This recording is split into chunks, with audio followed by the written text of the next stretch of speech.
பிதா குமாரன் பரிசுத்த ஆவியானவர் திருநாமத்தினாலே ஆமென்.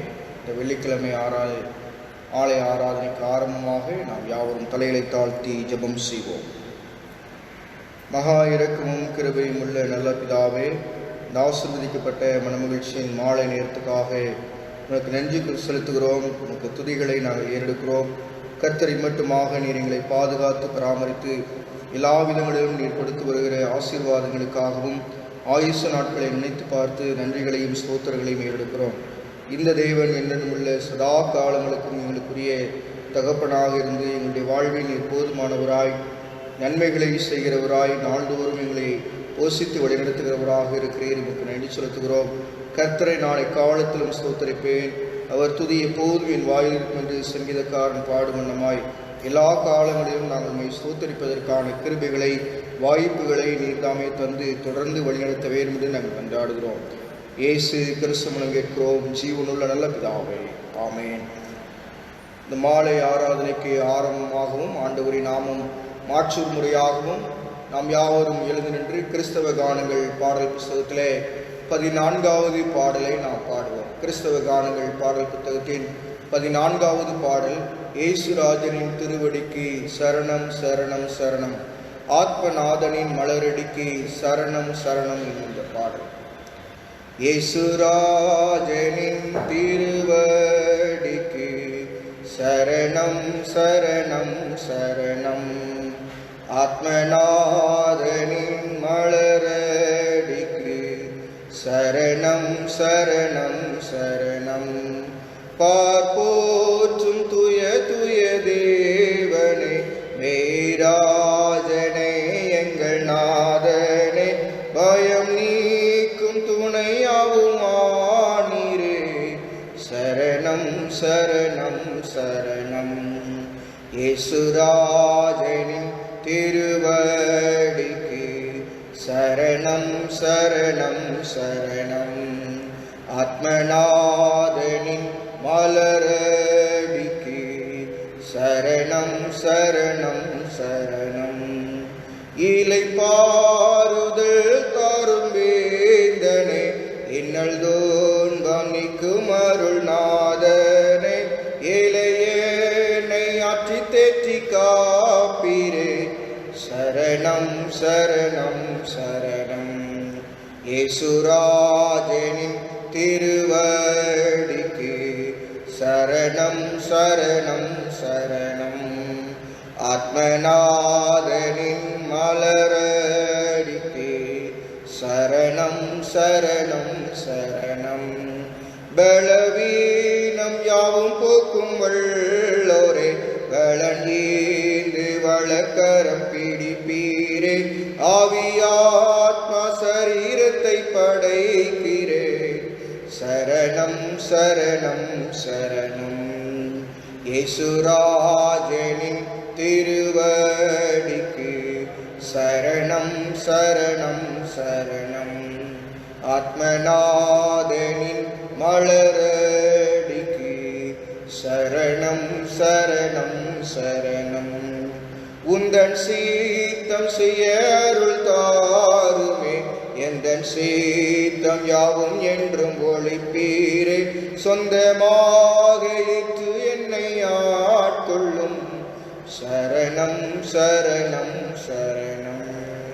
இயேசுராஜனின் திருவடிக்கு சரணம் சரணம் சரணம், ஆத்மநாதனின் மலரடிக்கு சரணம் சரணம் சரணம்.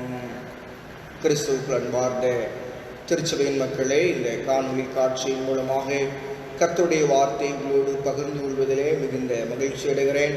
ஆண்டவருடைய நிறைவான பாதுகாப்பிற்காகவும் நிறைவான அன்பிற்காகவும் தொடர்ந்து நாம் பிரார்த்திக்க அழைக்கப்படுகிறோம். இந்த இக்கட்டான சூழ்நிலை மத்தியிலே கொனோரோ என்கின்ற கொடிய தொற்று வியாதியின் மூலமாக உலகமே பாதிக்கப்பட்டிருக்கின்ற இந்த சூழ்நிலையிலே ஆண்டவருடைய நிறைவான சுகம் பலன் இவற்றுக்காக நாம் அன்றாட அழைக்கப்படுகிறோம். அநேக மக்கள் அன்றாட வாழ்வின் தேவைகள் இல்லாத ஒரு சூழ்நிலையிலே பாதிக்கப்பட்டு இருக்கின்ற மக்களாக இருக்கிறார்கள். அவர்களை நாம் ஜெபத்திலே நினைவு கூறுவோம். நம்மாலான இயன்ற உதவிகளை செய்ய நாம் முற்படுவோம். அந்த மக்களோடு நாம் அடையாளப்படுத்திக் கொள்வோம். ஆண்டவர் தொடர்ந்து நம்மையும் இந்த முழு உலகத்தையும் ஆளுகை செய்து ஆசீர்வதித்து வழிநடத்துவாராக. இந்த மாலை நேரத்திலும் கர்த்தருடைய வார்த்தையை பகிர்ந்து கொள்வதற்காக நான் தெரிந்து கொண்ட சங்கீதம் 18ஆம் சங்கீதம். சங்கீதம் 18ஆம் சங்கீதம். இந்த சங்கீதமானது நீண்ட சங்கீதமாக இருக்கிறது. இதிலே 50 வசனங்கள் இந்த சங்கீதத்திலே வருகின்றது. இந்த சங்கீதமானது வெற்றியின் சங்கீதம்.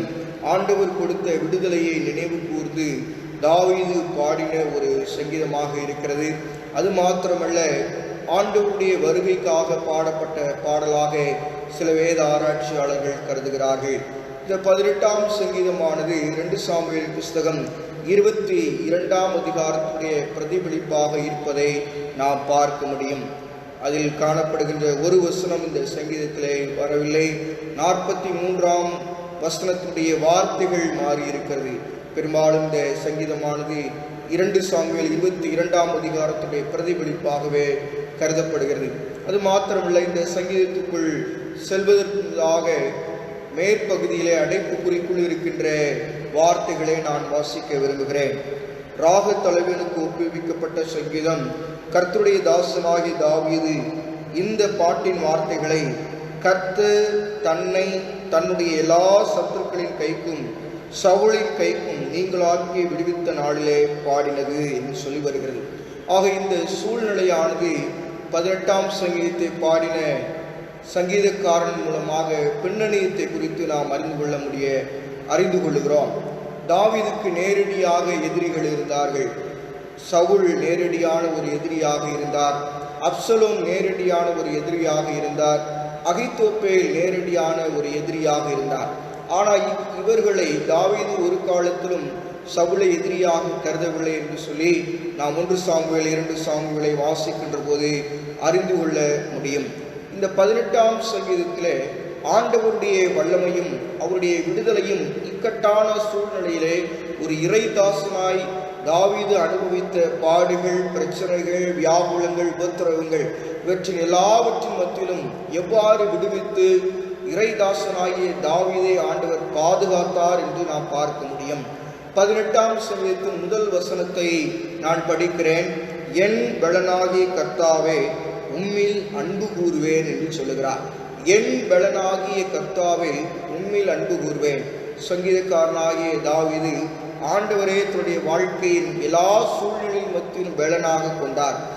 ஆண்டவர் அவரை ரட்சித்து பாதுகாத்து வழிநடத்தினார். எல்லா விதமான நன்மையான ஈவுகளை கொடுத்தார். தாவீது கர்த்தருக்கென்று ஒரு ஆலயத்தை கட்ட வேண்டும் என்று விரும்பினார். ஆனால் ஆண்டவர் அதிலே விருப்பம் கொள்ளாது சித்தம் இல்லாதபடியினாலே தாவீதை அனுமதிக்கவில்லை. ஆனால் தாவீதினுடைய வீட்டையும் தாவீதினுடைய அரசாட்சியையும் நிலைப்படுத்த வேண்டும், விரிவாக்கம் செய்ய வேண்டும், ஆசீர்வதிக்க வேண்டும் என்று விரும்புவதை 2 சாமுவேல் 7ஆவது அதிகாரத்திலே நாம் பார்க்க முடியும். இப்படி தாவீதுக்காக பல காரியங்களை, வெற்றிகளை, இக்கட்டான சூழ்நிலைகள் மத்தியில், இழப்புகளை சந்திக்கின்ற மத்தியில், யுத்தங்களை சந்திக்கின்ற மத்தியிலே ஆண்டவர் தாவீதுக்காக செயல்படுவதை நாம் பார்க்க முடியும். இந்த முதல் வசனத்துடைய பின்பகுதி ஆண்டவரில் அன்பு கூறுகிறார். ஏன் ஆண்டவரில் அன்பு கூற வேண்டும்? நீங்களும் நானும் ஏன் ஆண்டவரை நேசிக்க வேண்டும்?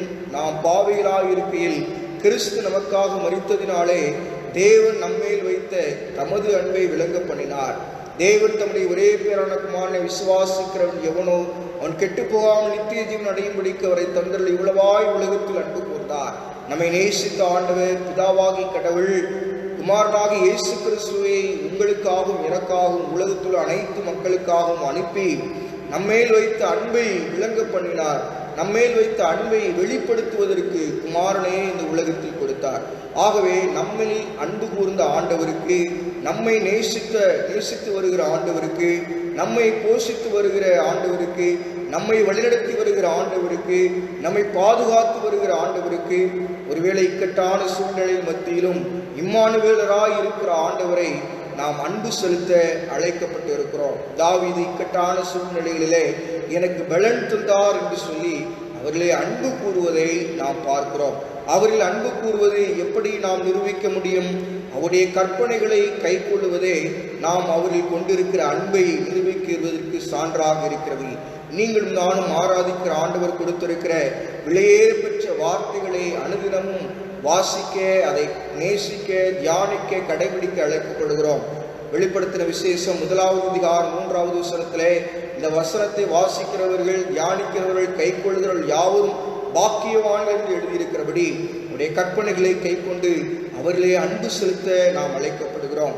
18ஆம் சங்கீதம் 2வது வசனத்திலே 8 விதமான காரண பெயர்களை தாவீது ஆண்டவருக்கு கொடுக்கிறார். ஆண்டவர் எப்படி இருந்தார்? ஆண்டவர் என் கண்மலை, என் கோட்டை, என் இரட்சகர், என் தேவன், என் துருகம், என் கேடகம், என் இரட்சணிய கொம்பு, என் உயர்ந்த அடைக்கலமாய் இருக்கிறீர் என்று சொல்லுகிறார். முதல் வசனத்திலே என் பலனாகிய கர்த்தாவே என்று சொன்ன தாவீது ஆண்டவருக்கு 8 விதமான காரண பெயர்களை கொடுக்கிறார். அவர் என் துருகமாக இருந்தார். ஒருவேளை ஆண்டவர் துருகமானவர், பலனானவர், கேடகமானவர், இரட்சணிய கொன்பானவர், விடுவிக்கிறவர், மீட்டுக் கொள்ளுகிறவர், எல்லாம் உண்மைதான். ஆனால் தாவீது அதை உரிமை பாராட்டுகிறார். ஆண்டவர் என் பலன் என்று சொல்லுகிறார். இந்த முதல் 3 வசனங்களிலே நாம் பார்க்கின்ற போது இறை துதியை குறித்து நாம் பார்க்கிறோம். ஆண்டவரை நீங்களும் நானும் ஏன் துதிக்க வேண்டும்? அவர் என் கேடகமாக இருக்கிறார். நீங்களும் நானும் ஏன் ஆராதிக்க வேண்டும், பணிந்து கொள்ள வேண்டும்? அவர் என் கேடகமாக இருக்கிறார், என் இரட்சணிய கொம்பாக இருக்கிறார், என் உயர்ந்த அடைக்கலமாக இருக்கிறார். கொம்பு என்பது திருமறையிலே அவருடைய வல்லமையை குறிக்கிறது, அவருடைய அதிகாரத்தை குறிக்கிறது. இப்படிப்பட்ட ஆண்டவரை நீங்களும் நானும் பெற்றிருக்கிறோம் என்பதிலே எந்த விதமான சந்தேகம் இல்லை. கிறிஸ்துவுக்கு அன்பார்ந்த மக்களே, சகோதர சகோதரிகளே, இந்த மாலை நேரத்திலே கர்த்தருடைய வார்த்தையை கேட்டுக்கொண்டிருக்கிற அன்பார்ந்த பிள்ளைகளே, இக்கட்டான சூழ்நிலைகளின் மத்தியிலும் இம்மானுவேல் ஒரு நாளும் கைவிட மாட்டார். இந்த உலகத்தில் இருக்கிற அநேக மக்கள் இன்றைக்கு வேதனைகளோடு, இழப்புகளோடு, வேலை வாய்ப்பு இல்லாத ஒரு சூழ்நிலையிலே ஒரு வேலை உணவிற்கு கூட கஷ்டப்பட்டு வாழ்ந்து வருகின்ற நிலையை நாம் பார்த்து வருகிறோம். அநேக இடங்களிலே குறைவான அரிசிகள் கொடுத்தாலும் அங்கே 2000 பேர், 3000 பேர், 5000 பேர் ஓடி கொண்டு இருக்கிறார்கள். இது எதை குறிக்கிறது? வேலையில்லாத திண்டாட்டத்தின் மூலமாக பசியின்மை, வறுமை இன்றைக்கு தேசம் முழுவதையும் ஆட்கொண்டு இருக்கிறது. தேசம் முழுவதற்கும் இன்றைக்கு இழப்புகள் ஆட்கொள்ளப்பட்டு இருக்கிறது. தேசம் முழுவதற்கும் இன்றைக்கு சுகவீனமான காரணிகள் இருப்பதை நாம் பார்க்க முடியாது. இந்த குனோரோ என்கின்ற கொடிய தொற்று வியாதியானது மனிதர்கள் இன்றைக்கு ஒரு சில மிருகங்களை பாதித்திருக்கிறது என்று சொல்லி நாம் செய்தித்தாள்களின் மூலமாக, தொலைக்காட்சி பெட்டியின் மூலமாக அறிந்து கொள்கிறோம். இன்றைக்கு இருக்கிற மிருகங்கள் பூனை மற்றும் சிங்கம், புலி இவற்றிற்கு கூட இப்படி கொனரோ என்கின்ற கொடிய தொற்று வியாதி பரவி இருக்கிறது. இப்படிப்பட்ட ஒரு இக்கட்டான சூழ்நிலையிலே ஆண்டவர் எனக்கு கேடகமாக இருப்பாரா? நிச்சயமாக இருப்பார். ஆண்டவர் எனக்கு துருகமாக இருப்பார். ஆண்டவர் எனக்கு துருகமாக இருப்பாரா? ஆண்டவர் என்னை விடுவிக்கிறவராக இருப்பார். நிச்சயமாக அவருடைய பிள்ளைகளை, அவரை நம்பி வருகிற பிள்ளைகளை இக்கட்டான சூழ்நிலைகளிடத்திலே, பிரச்சனைகளின் மத்தியிலே பிதாவினிடத்திலே பிரார்த்திக்கிற பிள்ளைகளை அவர் ஒரு நாளும் கைவிடுகிற தெய்வமே அல்ல. சங்கீதக்காரன் அனுபவித்து பாடுகிறார். சங்கீதக்காரனுடைய உபத்திரவங்களின் நடுவிலே நீதிமானாய், இறை மனிதனாய், இறை தாசனாய் தான் வாழ்ந்தது நிமித்தமாய் பட்ட கஷ்டங்களின் நடுவிலே ஆண்டவர் அவருக்கு துருகமாக இருந்தார். ஆண்டவர் அவரை விடுவிக்கிறவராக இருந்தார். அநேக நேரடியான எதிரிகள் தாவீது இருந்தன, மறைமுகமான எதிரிகள் இருந்தன.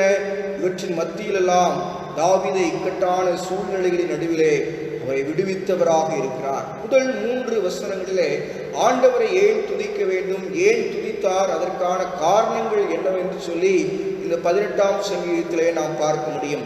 46ஆம் வசனம் முதல் 50ஆம் வசனம் வரை உள்ள பகுதிகளிலே மீண்டுமாக இந்த இறை துதி, ஆங்கிலத்திலே டோக்காலஜி என்று சொல்லுவார்கள், இறை துதி, அதற்கான காரணம் என்னவென்று சொல்லி நாம் பார்க்கலாம். இந்த சங்கீதம் இறை துதியை, விடுதலையை போற்றுகின்ற, பாடுகின்ற ஒரு சங்கீதமாக இருக்கிறது. சங்கீதங்கள் பல சூழ்நிலைகளிலே பாடப்பட்டவை. ஒருவேளை துக்கத்தின் நேரத்திலே பாடப்பட்ட பாடல்கள் உண்டு, துதியின் நேரத்திலே பாடின பாடல்கள் உண்டு, நடுக்கத்தின் சூழ்நிலையிலே பாடின பாடல்கள் உண்டு, நம்பிக்கையின் சூழ்நிலையிலே பாடின பாடல்கள் உண்டு, ஆறுதலற்ற சூழ்நிலைகளிலே பாடின பாடல்கள் உண்டு, ஆண்டவருடைய அடைக்கலத்தை பற்றி பாடின பாடல்கள் உண்டு. இந்த 3 வசனங்களிலே ஆண்டவரை துதிக்க நீங்களும் நானும் அழைக்கப்படுகிறோம். 3வது வசனத்தை பாருங்கள். துதிக்கு பாத்திரராகிய கர்த்தாவே, துதிக்கு பாத்திரராகி கர்த்தரை நோக்கி கூப்பிடுவேன், அதனால் என் சத்துருக்களுக்கு நீங்களாக்கி ரட்சிக்கப்படுவேன். நீங்களும் நானும் ஆராதிக்கிற ஆண்டவர் துதிக்கு பாத்திரராக இருக்கிறார். கேருபீன்கள் சேராபீன்கள் மத்தியிலே ஓயாமல் பரிசுத்தர் பரிசுத்தர் பரிசுத்தர் என்று போற்றப்படக்கூடிய துதிக்கப்படக்கூடிய ஒரு உன்னதமான பரிசுத்தம் நிறைந்த மகத்துவம் பொருந்தின ஒரு ஆண்டவரை நீங்களும் நானும் மீட்பராக, இந்த உலகத்துடைய மீட்பராக பெற்றிருக்கிறோம் என்பதிலே எந்த விதமான சந்தேகமில்லை. துதிக்கு பாத்திரராகி கர்த்தரை நோக்கி கூப்பிட்டேன், அதனால் என் சத்துருக்களுக்கு என்று சொல்கிறார். ஒருவேளை சூழ்நிலைகள் இக்கட்டானவைகளாக இருக்கலாம், சூழ்நிலைகள் இல்லாத ஒரு சூழ்நிலைகளாக இருக்கலாம். எப்படிப்பட்ட சூழ்நிலைகளாக இருந்தாலும் சரி, ஒருவேளை பிரச்சனைகளின் உச்சத்திலே நீங்கள் வாழ்ந்து வரலாம். பிதாவை நோக்கி நாம் பிரார்த்திக்கிற போது பிரச்சனைகளை அவரால் மாற்றிப்போட முடியும். சங்கீதக்காரன் அதற்கு மிகப்பெரிய ஒரு சான்றாக இருக்கிறார். அவர் அரண்மனையிலே வாழ்ந்த நாட்களை காட்டிலும் வனாந்தரத்திலே வாழ்ந்த நாட்கள் தான் அதிகமான நாட்கள். இந்த வனாந்தரத்தின் அனுபவங்களை மாற்றி வளமைகளை கொடுத்தவர் நீங்களும் நானும் ஆராதிக்கிற ஆண்டவராகிய இயேசு கிறிஸ்து. நீங்களும் நானும் ஆராதிக்கிற உண்மையுள்ள தெய்வம் ஒருபோதும் கைவிட மாட்டார். இக்கட்டான சூழ்நிலைகளிலே நமக்கு உதவி செய்கிறவராக இருக்கிறார். 4 வசனம் முதல் 16ஆம் வசனம் வரைக்கும் நாம் பார்க்கின்ற போது அங்கே இறை தாசன் அனுபவித்த பாடுகளை நாம் பார்க்கிறோம். எப்படிப்பட்ட துன்பங்களை, பாடுகளை, வியாகுலங்களை ஒரு இறை மனிதனாக தாவீது அனுபவிக்கிறார். என்ன சொல்லுகிறார்? மரண கட்டுகள் என்னை சுற்றி கொண்டது, துர்ச்சன்ய பிரவாகம் என்னை பயப்படுத்தினது, பாதாள கட்டுகள் என்னை சூழ்ந்து கொண்டது, மரண கண்ணீர்கள் என் மேல் விழுந்தது. 4-5 வசனங்களிலே அதை நாம் படிக்க முடிகிறது. 7 துவங்கி 15ஆம் வரை உள்ள வசனங்களிலும் ஆண்டவருடைய நிறைவான பாதுகாப்பு இந்த உபத்திரவங்களின் நடுவிலே, அலைகளை போன்ற பிரச்சனைகளின் நடுவிலே உருவகமாக பல்வேறு விதமான காரியங்களுக்கு, காரணிகளுக்கு சங்கீதக்காரனாகி தாவீது இந்த பகுதிகளிலே ஒப்பிட்டு பேசுகிறார். தான் அனுபவித்த பிரச்சனைகள் எப்படிப்பட்ட விதமான காரணங்களோடு, உலகத்தினுடைய காரணிகளோடு இருக்கிறது என்று சொல்லி ஒப்புமைப்படுத்தி அதை உருவகப்படுத்தி பேசுவதை, பாடுவதை நாம் பார்க்க முடியும். ஒருவேளை கஷ்டங்களின் வாயிலாய் நாம் சென்று கொண்டிருக்கின்ற போது, துன்பங்களின் வாயிலாய் இந்த முழு உலகமும் அனுபவித்துக் கொண்டிருக்கின்ற போது, திருச்சபைகள் மூடப்பட்ட ஒரு சூழ்நிலையில் இருக்கின்ற போது, இந்த வியாகுலங்களை, இப்படிப்பட்ட வியாதிகளை மாற்றுவதற்கு ஆண்டவர் போதுமானவராக இருக்கிறார் என்பதிலே எந்த விதமான சந்தேகமில்லை. கிறிஸ்துவின் மிகவும் பிரியமானவர்களே, மரணத்திற்கும் அழிவுக்கு நேராக வழிநடத்தப்படுகின்ற ஒரு சூழ்நிலைகள், மாம்ச பாவத்திற்கும் பயங்கரங்கள், எதிர்பாராத தந்திரமான அபயங்கள், இவைகள்தான் மரண கண்ணீர்களை, துர்ச்சன்ய பிரவாகத்தை, பாதாள கட்டுகளை குறிக்கிறது. ஒருவேளை இப்படிப்பட்ட அழிவின் சூழ்நிலைக்கு நேராய் சென்று கொண்டிருக்கிற இப்படிப்பட்ட சூழ்நிலைகளின் மத்தியிலும், இப்படிப்பட்ட காலங்களிலும் ஆண்டவர் நமக்கு போதுமானவராய், நம்மை விடுவிக்கிறவராய், நமக்கு ஆற்றல் தருகிறவராய், வல்லமை நிறைந்தவராய் இருக்கிறார் என்பதிலே எந்த விதமான சந்தேகமில்லை. உருவகப்படுத்தி பாடுகின்ற பாடல்கள் 7 முதல் 15 வரையுள்ள வசனங்களிலே வருகிறது. இந்த உபத்திரவங்களின் நடுவிலே, பாடுகளின் நடுவிலே நீங்களும் நானும் இந்த சங்கீதக்காரனை பின்பற்றி அழைக்கப்படுகிறோம். சங்கீதக்காரன் என்ன செய்தார்? 18ஆம் சங்கீதம் 6ஆம் வசனம். எனக்கு உண்டான நெருக்கத்திலே கர்த்தரை நோக்கி கூப்பிட்டு என் தேவனை நோக்கி அபயமிட்டேன். தமது ஆலயத்திலிருந்து என் சத்தத்தை கேட்டார்.